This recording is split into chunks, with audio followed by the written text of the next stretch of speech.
గుమ్మడి దిష్టికే కాదు పుష్టికి కూడా భలే మంచిది. కొత్త ఇంట్లోకి అడుగు పెట్టేటప్పుడు, కొత్త వాహనాలు కొనుగోలు చేసినప్పుడు గుమ్మడికాయతో దిష్టి తీయడం రెగ్యులర్గా చూస్తుంటాం. ఇది దిష్టి తీయడానికి మాత్రమే కాదు, గుమ్మడికాయ ఆరోగ్యానికి ఎంతో మేలు చేస్తుంది.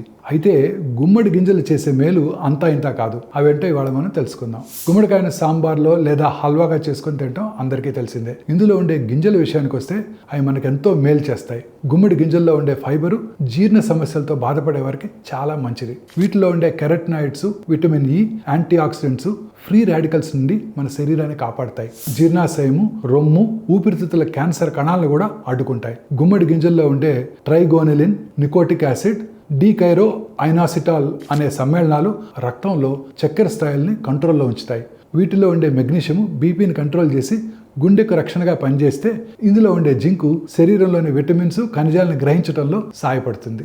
గుమ్మడి గింజల్లో ఉండే ప్రోటీన్స్ కండరాల ఆరోగ్యానికి చాలా మంచి మద్దతు ఇస్తాయి. నిద్రలేమి సమస్యతో బాధపడేవారు వీటిని తీసుకుంటే చాలా మేలుగా ఉంటుంది. వీటిలో ఉండే ట్రిప్టోఫాన్, మెగ్నీషియం, జింకులు మెలటోనిన్ ఉత్పత్తిని పెంచుతాయి. దీంతో హాయిగా నిద్రపడుతుంది. అనేక రకాల క్యాన్సర్స్ వచ్చే అవకాశాలు కూడా తగ్గిపోతాయి. కానీ ఒకటే ఒక షరతు, రోజు ఒక స్పూన్ మించి ఎక్కువగా తినకూడదు.